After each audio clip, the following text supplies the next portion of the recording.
शरद यादव जबलपुर के engineering college से पढ़े। वह गोल्ड मेडलिस्ट रहे। बीटेक इन इंजीनियरिंग सिविल से उन्होंने पढ़ाई की, लेकिन समाजवादी विचारधारा से प्रेरित होकर राजनीति में कूद पड़े। 1974 में वह जबलपुर से सांसद चुने गए। शरद यादव लोहिया और जेपी के विशेष करीब थे। उनसे इनका खूब लगाव था और वो भी शरद यादव पर खूब भरोसा करते थे। देश की सबसे बड़ी पंचायत में 10 बार चुने जाने के बाद शरद यादव राजनीति के पुरोधा कहलाते हैं। उनका राजनीतिक जीवन खूब दिलचस्प रहा। वह इंजीनियरिंग की पढ़ाई के दौरान ही छात्र संघ चुनाव में उतर गए। उन्होंने न केवल कॉलेज में छात्र संघ का चुनाव लड़ा, बल्कि जबलपुर इंजीनियरिंग कॉलेज के छात्र संघ अध्यक्ष भी बने। इसके बाद उन्होंने पीछे मुड़कर नहीं देखा। बैचलर्स इन इंजीनियरिंग की डिग्री लेने के बाद वह पूर्णकालिक राजनीति में उतर गए। जब शरद यादव छात्र राजनीति में मशगूल थे, तब देश में संपूर्ण क्रांति का आंदोलन आग पकड़ रहा था। देश की युवा पीढ़ी जेपी के नेतृत्व में एकजुट हो रही थी। शरद भी कहां पीछे रहने वाले थे। युवा नेता के रूप में उनकी सक्रियता बढ़ी तो उस दौर में जेल की हवा भी खानी पड़ी। मीसा के तहत जेल में रहे। आपातकाल के दौरान मीसा के बंदी के रूप में जेल की सजा काटनी पड़ी, मगर इस सजा ने उन्हें अगली पंक्ति का नेता बना दिया। जेल में उनके साथ लालू प्रसाद यादव भी रहे। मीसा के वजह से वह कई बार जेल गए।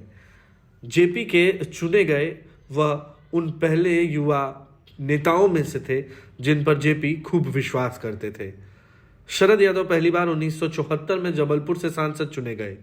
इसके बाद 7 बार चुनाव जीतकर लोकसभा पहुंचे। वह केवल जबलपुर से ही नहीं, बल्कि यूपी के बदायूं लोकसभा और बिहार के मधेपुरा लोकसभा सीट से भी सांसद रह चुके हैं। मध्य प्रदेश उनकी जन्मस्थली होती है और यूपी बिहार उनकी कर्मस्थली। हालांकि यूपी से अधिक वह बिहार में ही फोकस करते रहे। कई दशक तक शरद यादव 3 बार यहां से राज्यसभा सांसद रहे और जनता दल यूनाइटेड के राष्ट्रीय अध्यक्ष के रूप में भी उन्होंने काम किया। शरद यादव अपने राजनीतिक सफर के दौर में वीपी सिंह, अटल बिहारी वाजपेयी सहित कई सरकारों में केंद्रीय मंत्री रह चुके हैं। जनता दल की सरकार में वह 1989 से 1990 तक केंद्र में टेक्सटाइल और फूड प्रोसेसिंग मंत्री बने।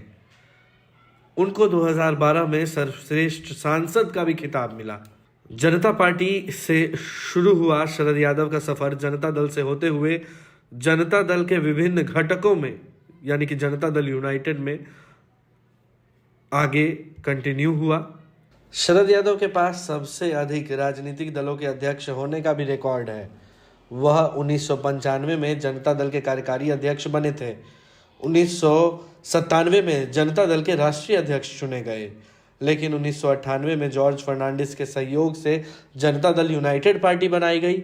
इसके बाद वह एनडीए में शामिल हो गए।